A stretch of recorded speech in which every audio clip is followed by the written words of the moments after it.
Review of the Byrds album, The Ballad of Easy Rider. It was released in 1969, produced by Terry Melcher. So this I got on CD first, but I have the vinyl here that I got a couple years ago. This album, I can't remember if I got it before or after Dr. Byrds. I know I got it like after I got all the other Byrds albums before it. But I think I might have bought this before Dr. Byrds because I think it might have been cheaper.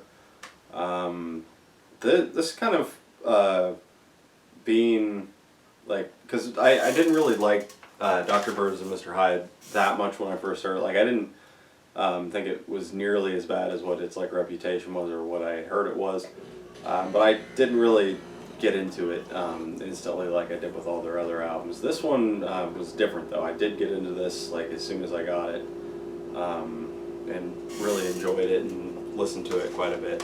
It's kind of fallen off a little bit as far as the albums that I listen to by these guys a lot.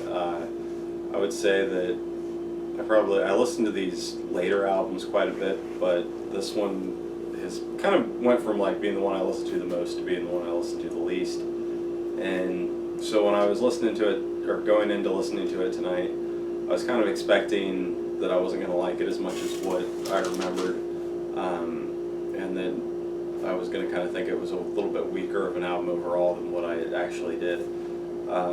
So yeah, I was kind of surprised at how much I like this. I mean, I always knew I really liked this album, but it just kind of, you know, over the years I was like, well, it's got like a couple songs on it that I don't like, so I kind of pushed it down a little bit, and then I just didn't go back to it as much. So I had kind of forgotten a little bit how much I liked this one. So the album begins with the Ballad of Easy Rider, a song that McGuinn wrote. He got like the first part of the lyric from Bob Dylan. He always tells a story where I guess Dylan watched the movie Easy Rider or something and like wrote down the first couple lines on a napkin and gave it to the director and was like, "Here, give it to McGuinn, he'll know what to do with it." And that's how he started the song. And yeah, it's a strong opening track. I really like McGuinn's vocal on it. I like the orchestration a lot here.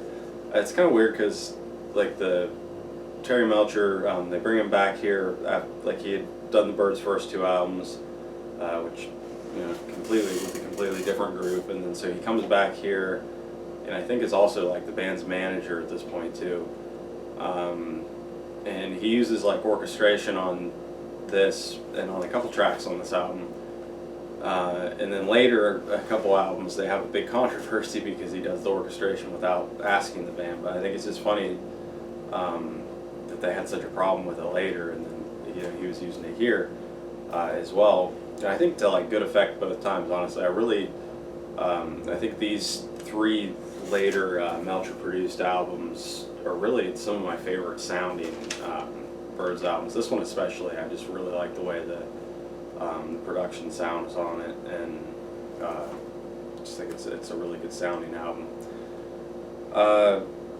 So yeah, strong opening track. Second track, Fido, song written by John York and sung by John York. And I've always liked this one. It's I think a lot of people view it as kind of throwaway. It's another one of the dog songs, I guess like the second in the trilogy of dog songs that they did. But I've always liked it. I think it's a catchy song. I think the band plays well on it. Clarence has some cool leads that he plays, and I like the drum solo on it that they have Gene Parsons do in the middle, and I like his drumming throughout the whole song. But pretty cool solo that he does. So I think it was cool that they let him do that. And yeah, it's just a, you know, kind of a catchy, fun song. I enjoy it. Third track, Oil My Lamp, traditional song sung by Clarence White, and this was one of my early favorites on here. I really like Clarence's vocals. I know he wasn't like technically one of the best singers, but I pretty much enjoy all the songs that he sings with this band, and he's just got kind of a cool, unique voice, and I think it really fits this song. And it's a really cool sounding song, like instrumentally and everything. They've got this like kind of I don't know, like dark sound and some of the instrumental backings on a few of the songs on this album that just really sounds cool. The fourth track, Tulsa County Blue, cover that John York brought to the band.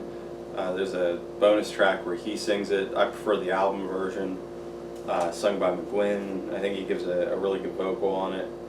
And it's probably my favorite song on the album, mostly because the guitar stuff really has got some really cool guitar from Clarence on it. The solo is really cool, but really great track. Fifth track, Jack Tar the Sailor, one of McGuinn's sea shanties, and I really love this one. I think from just different things I've heard of other people reviewing and reading, I don't think it's one of the more popular songs on the album, but like I can kind of see that his McGuinn's vocals a little bit like it's like he's kind of acting the part, so I could see some people not liking that. I like it. I think it sounds good, and I really like the song. I think it's a really cool song, and just the guitar and all the instrumental backing parts in it sound really cool. It's another one of the songs that kind of just got this dark, kind of drony sound to it that they do a few times on this album, and I think it's really cool. The sixth track, Jesus Just Alright, kind of also has that weird darker instrumental sound to it, which is strange since it's a song about Jesus, but I like this one a lot too. Just really cool instrumental backing, really like York's bass part in it. Yeah, just a cool sounding track. Number 7, It's All Over Now Baby Blue, a Dylan cover. This one, I prefer the version that they did with the original lineup of the band that isn't, like, they didn't release and it's just a bonus track. That's like my favorite version of this song that they did. This one here is not bad at all, but they really slow it down, and I just like that faster version that they did better. The 8th track, There Must Be Somebody I Can Turn To, by Vern Gosdin. I think Gene Parsons brought this to the band, or probably him and Clarence. I don't. This has always kind of been my least favorite track on the album. Like, it's a very sad song, and it has I guess the guy that wrote it like came home to find his wife had like left him and taken the kids and stuff, and like I think like the house was empty and stuff. So it's a very sad song, but I just don't find it like that interesting. Like it just. I've always found it a little boring. I think Parsons gives a good vocal on it, but like he's got a good voice, but I think not extremely like interesting. He just it's not like a very distinct voice, but like a pleasant voice. And I don't know, the song itself, it's just kind of, I don't know, a little slow and boring. I don't really like dislike it or anything. It's not my favorite track. I think I find the bass part of it kind of the most interesting thing about it. The next track is Gunga Din. This one written by Gene Parsons and sung by him as well. And he gives a good vocal here. I don't want to give the impression that I don't like his voice, because I do, but it's just, since I don't find his voice extremely interesting, I think that kind of combines with me finding the song before this boring to just kind of like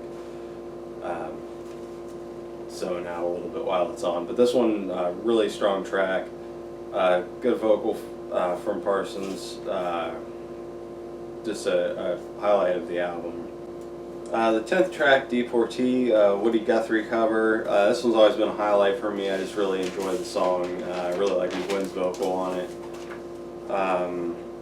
The 11th track, 11th final track, Armstrong, Albarn, and Collins. Kind of another one of their silly little like goof, or I don't know if it's a joke or not technically, but they're like joke kind of closing tracks that they do. This one's always kind of reminded me of the Learjet song, because it has like a rocket taking off instead of a jet engine, but it's a little catchier. So not the most like interesting or substantial thing on the album, but it's kind of a cool way to close it. The bonus tracks on this CD version are pretty good actually. There's Way Beyond the Sun, which I think York sings. It's got some cool guitar in it. Meijin Goes to Hollywood, a Jackson Browne cover, which I like on here. A different version of Oil on My Lamp. The Tulsa County version with York singing. Fiddler a Dram, which is this weird like moog kind of experiment that they were doing, which is kind of cool to listen to every now and then. There's a longer version of Ballad of Easy Rider, which kind of, to me, sounds mostly like it has more guitar parts in it, which is cool. And a pretty cool instrumental called Build It Up. So definitely worth checking out the bonus tracks on this one. But yeah, Ballad of Easy Rider, I don't think it's my favorite of the later era Byrds albums, but I think it's very solid. It's got a few weak spots on it, but I think it sounds really good. I really don't quite get the hate for these later era Byrds albums. I guess like if you want something that sounds like the original Byrds, that's probably has a lot to do with it, because they really do just have a completely different sound here, and they have a lot more like country influence and stuff like that. So I can see, I guess, kind of why people who like the earlier Byrds stuff might not be as into these later albums. But I do think that their kind of reputation of being like so much worse is not really fair.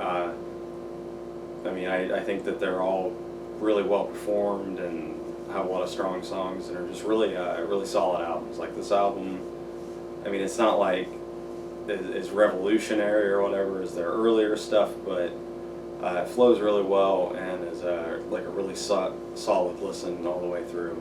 So good one to check out for these later Byrds albums.